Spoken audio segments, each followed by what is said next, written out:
அனைவருக்கும் வணக்கம். நாம் இந்த நாளில் வழிபாடு செய்வதற்காக வந்திருக்கின்ற கோயில் கோயம்புத்தூரிலிருந்து சத்தியமங்கலம் சாலையில் 20 கிலோமீட்டர் தொலைவில் உள்ள சர்க்கார் சாமக்குளம் கோயில் பாளையத்தில் தான் நின்று கொண்டிருக்கின்றோம். இந்த நின்று கொண்டிருக்கின்ற பகுதி நத்தமேடு என்று அழைக்கப்படும். அந்த நத்தமேட்டு தோட்டம் என்கின்ற பகுதியில் தான் இந்த கூப்புடு பிள்ளையார் என்ற விநாயகர் கோயில் சிறிய அளவிலே இருந்து கொண்டிருக்கின்றது. தமிழ்நாட்டிலே இப்படி ஒரு கோயிலை நீங்கள் இதுவரை பார்த்திருக்க முடியாது.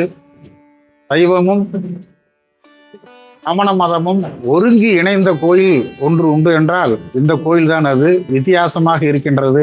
வாருங்கள், அது என்ன என்று உள்ளே சென்று பார்ப்போம்.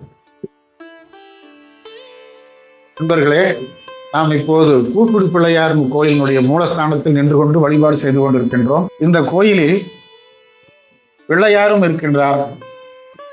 பக்கத்திலே அருகிலேயே வித்தியாசமாக 1000 ஆண்டுகளை கடந்து கிட்டத்தட்ட பல தலைமுறைகளாக வழிபாடு இல்லாமல் இருந்து பின்னர் ஊர் பொதுமக்களால் கண்டுபிடிக்கப்பட்டு இந்த பிள்ளையார் கோயிலில் பிரதிஷ்டை செய்யப்பட்ட தீர்த்தங்கர்களுடைய சிற்பமும் ஒன்று இருப்பதை பார்க்கலாம். தமிழ்நாட்டில் இப்படி ஒரு சிற்பத்தை இணைந்த நிலையில் பிள்ளையாரோடு இணைந்த நிலையில் இருப்பதை நீங்கள் அருகிலாகத்தான் காண முடியும். அப்படி ஒரு அற்புதமான படைப்பு இந்த கோயில். இந்த தீர்த்தங்கரனுடைய சிலையானது சமண மதத்தினுடைய அடையாள சின்னமாக அமைகின்றது. தமிழ்நாடு தொல்லியல் துறையில் வெளியிட்ட கோவை மாவட்ட தொல்லியல் கையேட்டிலும் இந்த கோயிலை பற்றிய குறிப்பு காணப்படுகின்றது. கொங்கு நாட்டில் சமணம் என்கின்ற விரிவான ஆய்வேடை வழங்கிய ஈரோடு புலவர் ராசு ஐயா அவர்களுடைய ஆய்வேட்டிலும் இந்த கோயிலினுடைய வரலாற்றை பற்றி மிக அழகாக ஐயா அவர்கள் விரித்து கூறியுள்ளார்கள். இந்த கோயிலானது உள்ளூர் மக்கள் கூறுவது போல கிட்டத்தட்ட 300 ஆண்டுகளாக வழக்கத்தில் இருந்து வந்திருக்கின்றது. நத்தமேட்டு பகுதியிலே கவிசியா நதி பகுதியிலே ஆற்றோரத்தில் புதைந்து கிடந்த எடுத்து வந்து பத்திரமாக பிரதிஷ்டை செய்து சாமியின் பெயர் தெரியாமலேயே பிள்ளையார் அருகிலேயே வைத்து வழிபட்டு வந்திருக்கிறார்கள். இந்தியா முழுக்க 24 தீர்த்தங்கள் வாழ்ந்தார்கள் என்று நம்முடைய வரலாற்று ஆய்வாளர்கள் எல்லாம் கூறுகிறார்கள். இங்கே இருக்கின்ற தீர்த்தரர் மகாவீரரா, பார்சுவநாதரா, நேமிநாதரா என்று சொல்ல முடியாத அளவிலே இருக்கின்றது. இந்த சிலையானது மண்ணுக்குள்ளேயே 300-400 ஆண்டுகள் புதைந்து கிடந்ததுனால கல்லும் மண்ணும் படிந்து மேல் பகுதியெல்லாம் சுரசுரப்பான நிலையிலே இந்த கோயிலை நிர்மாணம் செய்த முன்னோர்கள் மேலே கிரைண்டிங் செய்து அந்த உருவமைப்பை இப்போது இருக்கின்ற அமைப்பிலே கொண்டு வந்திருக்கிறார்கள். முச்சகம் நிலற்றும் முழுமதி முக்குடை அச்சுதன் என்று நன்னூல் எழுதிய பவனந்தி முனிவர் இந்த தீர்த்தங்கரை பற்றி மிக அழகாக சொல்வார். 12ஆம் நூற்றாண்டில் எழுதிய அந்த நன்னூல் நூலிலே சிலப்பதிகாரத்தில் இவர்களுக்கு வேறு பெயர் உண்டு. சீவக சிந்தாமணி என்ற சமண நூலும் இவர்களை அணியாத அழகியர் என்று அழைக்கின்றார்கள். உடலிலே துணியை அணிந்து கொள்ள மாட்டார்களாம். திசைகள் 8 இருக்கின்ற அத்தனை திக்குகளையும் தங்களுடைய ஆடையாக அணிந்ததனால் அவர்களுக்கு திகம்பரர் என்ற பெயரும் ஒரு காலத்தில் இருந்ததாக வரலாற்று ஆய்வாளர்கள் கூறுகின்றார்கள். அந்த வகையிலே திகம்பரர்கள் வாழ்ந்த அந்த பகுதி நம்முடைய கொங்கு பகுதி.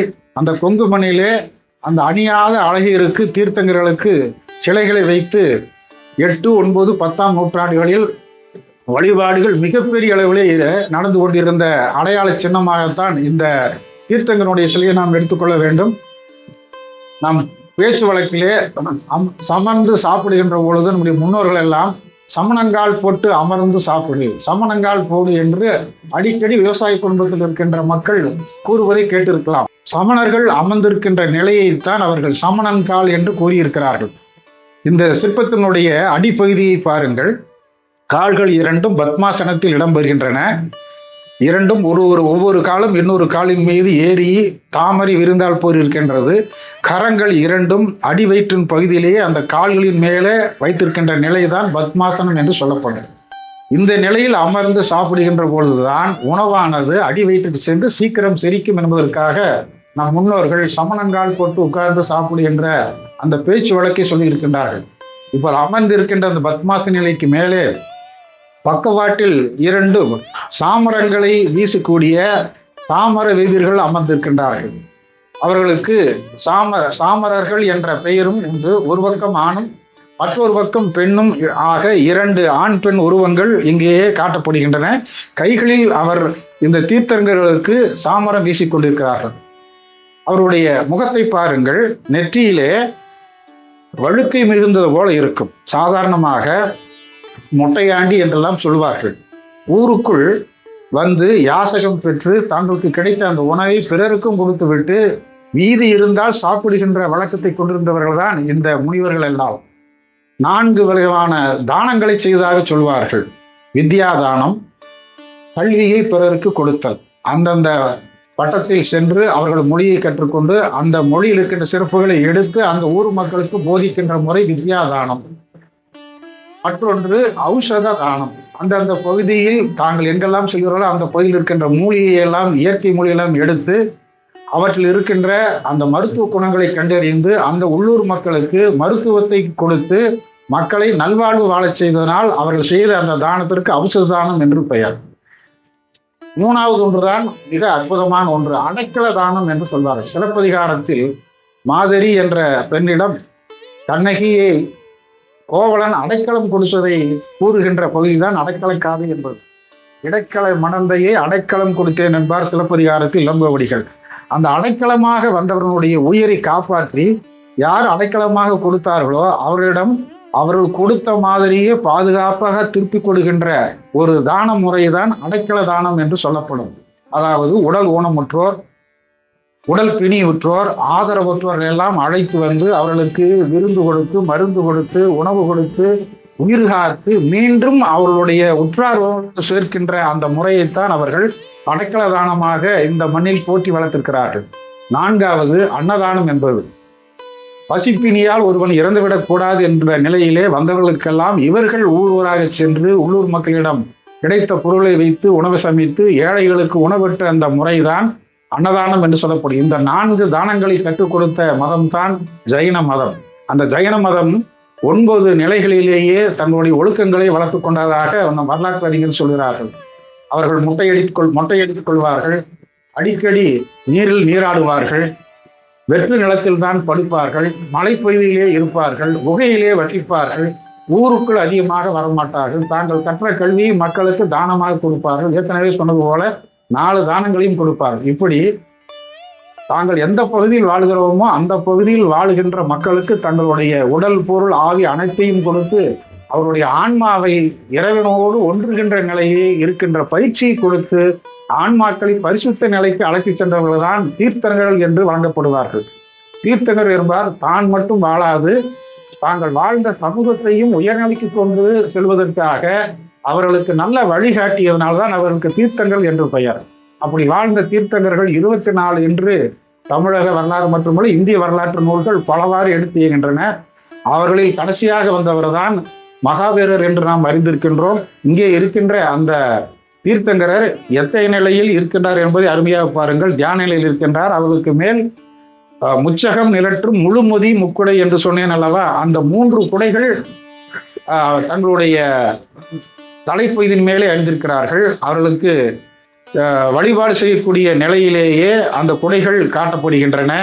காதுகளில் கொடுங்குடை துளர்ந்து வடிந்து வீழ் காது என்று சிலப்பதிகாரத்தில் சொல்வது போல நீண்ட காதுகளை பெற்றிருக்கிறார்கள். அதில் குண்டலங்களும் கூட அணிந்து கொள்ளவில்லை.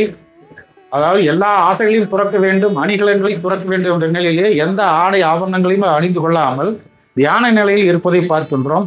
அவருடைய அமைதியை கெட்டுவிடக்கூடாது என்பதற்காக தாமரர்கள் பின்னால் இருந்து அவர்களுக்கு உதவி செய்வது போல இருக்கின்றது இந்த சிற்பம்.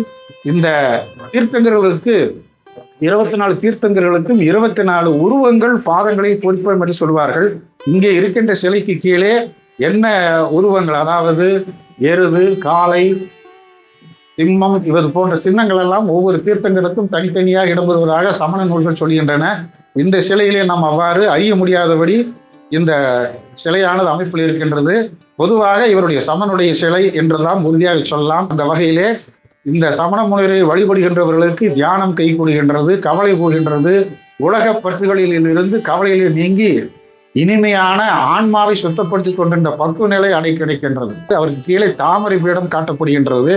எல்லா இடங்களிலுமேயே தூப தீபங்கள் காட்டுவதற்காக பலிபீடங்கள் வைத்திருப்பார்கள். இங்கு தாமரை பலிபீடம் தான் இடம்பெறுகின்றது. இவருக்கு அதிகமாக நம்முடைய இந்து மதத்தில் இருப்பது போல வழிபாட்டு முறைகளில் இல்லை. சந்தனங்கள் அதிகமாக வைக்கிறார்கள், மலரஞ்சி செலுத்துகிறார்கள், தீபங்கள் காட்டுகிறார்கள். இவ்வாறு அவர்களுடைய ஆச்சார முறைப்படியானது இந்த கோயிலிலேயும் மகாவீர் ஜெயந்தி என்று கோவை பகுதியிலே வாழ்ந்து கொண்டிருக்கின்ற ஜைனர்கள் சிறப்பானதொரு வழிபாடு செய்கிறார்கள். ஆண்டுக்கு 2 முறை கூடி தங்களுடைய ஆதிநாதருக்கு எழுதுகின்ற அந்த துதி பாடல்களெல்லாம் பாடி முறையான வழிபாடு நடத்துகின்றார்கள். அப்போது இங்கு இருக்கின்ற பிள்ளையாருக்கும் இந்த வழிபாடை அவர்கள் மறக்காமல் செய்கிறார்கள். இந்த பகுதியிலே இந்த சிலை அற்புதமாக முன்னோர்களால் காப்பாற்றப்பட்டதை நன்றியோடு நினைத்து செல்கிறார்கள். அன்றாடம் இங்கே இருக்கின்ற அர்ச்சகர் ஐயா அவர்களும் பிள்ளையாருக்கு வணக்கம் செலுத்துகின்ற போது வழிபாட்டு முறையை காட்டுவது போல அங்கே மகாவீரராகிய அந்த ஜைன துறவிக்கும் தீர்த்தங்கரருக்கும் தீவாரணை காட்டி வழிபாடு செய்கிறார்கள். வாருங்கள், காலத்தால் மறையாத அற்புதமான ஜைன மத துறவியினுடைய அருளையும் பெறுவதோடு பிள்ளையாருடைய அருணையும் பெறலாம். வாருங்கள், உங்களுடைய கவலைகள் எல்லாம் மறங்கள், உங்கள் ஆன்மாவை தூய்மைப்படுத்திக் கொள்ளுங்கள். நன்றி, வணக்கம்.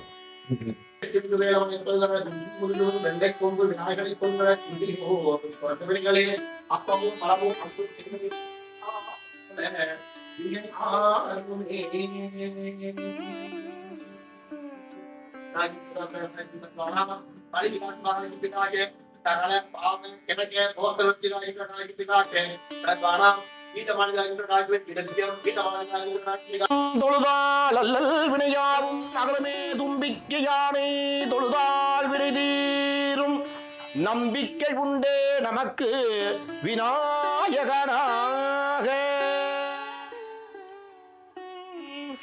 இந்த 10 கோடி பெருமக்களே, கோயம்புத்தூர் மாவட்டம் கோவில்பாளையம் என்னும் சொல்ல அழைக்கக்கூடிய கௌசிகாபுரம் அழைக்கக்கூடிய கோவில்பாளையத்திலிருந்து சுமார் 2 கிலோமீட்டர் தூரத்திலே நத்தமேடு என்று அழைக்கப்படக்கூடிய பகுதியிலே கூப்பிடுவாய் பெருமாள் மூலஸ்தான கோயில் அமைந்துள்ளது. இவருக்கு பெயர் வர காரணம் அருகில் உள்ள கவை காளியம்மன் என்னும் அறிவளித்துக் கொண்டிருக்கக்கூடிய காளியம்மன் கோயிலே நகைகள் மற்றும் பொற்காசுகள் இருப்பதாக திருடர்கள் அறிந்து ஆலயத்தை கொள்ளையடிக்க சென்றார்கள். அப்பொழுது அப்பகுதியில் இருக்கக்கூடிய ஊர் கவுண்டர், ஊர் நாட்டாமை மற்றும் ஊர் பெரியவர்களுக்கு முக்கியமான தர்மகர்த்தாவுக்கும் கனவுலே சொற்பனமாக போய் இப்பகுதியில் ஆலயத்திலே கொள்ளையடிக்க திருடர்கள் நுழைந்திருக்கிறார்கள். இவரை விரட்டையடிக்குமாறு விநாயகர் கனவிலே தோன்றவும் அவர்கள் ஒன்று கூடி ஆலயத்துக்கு சென்று திருடர்கள் உண்மையில் இருந்திருக்கிறார்கள். அவர்கள் விரட்டி காசுகளையும் சாமியின் பொற்காசுகளையும் மற்றும் ஆவணங்களையும் பாதுகாத்திருக்கிறார்கள். அதன் காரணமாகவே இவருக்கு கூப்பிடுவாய பெருமான் என்னும் பெயர் நாமம் வந்தது. இப்பகுதியில் இருக்கக்கூடிய அனைத்து பக்த கோடிகளுக்கும் நல்வரங்களை தந்தக்கூடிய ஸ்ரீ கூப்பிடுவாய பெருமான் சங்கடஹர சதுர்த்தி சிறப்பாக நடைபெற்றுக் கொண்டிருக்கின்றது. மற்றும் ஏனைய விசேஷ காலங்களில் சிறப்பு பூஜைகள் நடைபெற்றுக் கொண்டிருக்கிறது. விநாயகர் சதுர்த்தி நன்னாளிலே இப்பகுதியில் இருக்கக்கூடிய அனைத்து பொதுமக்களும் ஒன்று கூடி விநாயகர் சதுர்த்தி விழாவை ஒன்று கூடி செய்கிறார்கள். மகாவீரர் அவர் கௌசிகா நதி என்னும் நதிக்கரையிலே நத்தமேட்டு பகுதியிலே 300 ஆண்டுகளுக்கு முன்பு கைவாரமாக ஒதுங்கியிருந்தார். பழனிசாமி சவுந்தராதேவி குடும்பத்தார் அவர்கள் மூதாதையர்கள் இவ்வாலயத்தை புதுப்பித்து பணி செய்து வந்தார்கள். இவ்வாலயத்தில் வரக்கூடிய மங்கையர்கள் யாவரும் கண்ணீரோடு வந்தாலும் கண்ணீரை துடைத்து அவர்கள் குடும்ப கஷ்டத்தை தீர்க்கக்கூடிய மகா சக்தி படைத்த தியான மூர்த்தியாய் வருவர்களுக்கு அமைதியும் சாந்தத்தையும் தரக்கூடிய ஸ்ரீ மகாவீரராய் இங்கு அருள்படுத்திக் கொண்டிருக்கிறார். விநாயக பெருமானும் மகாவீரரும் ஒன்று கூடி அருள்படிக்கக்கூடிய ஸ்தலம் கௌசிகாபுரி என்று சொல்லக்கூடிய கோயில் பலத்திலே நத்தமேட்டு பகுதியிலே மட்டும்தான் இருக்கின்றது. இவ்வாலயத்துக்கு பிரார்த்தனை செய்து உங்கள் குறையெல்லாம் தீர்க்கக்கூடிய விநாயகப் பெருமான் ஸ்ரீ மகாவீரை வழிபட்டு உங்கள் குறையெல்லாம் தீர்க்குவாறு வேண்டுகின்றேன்.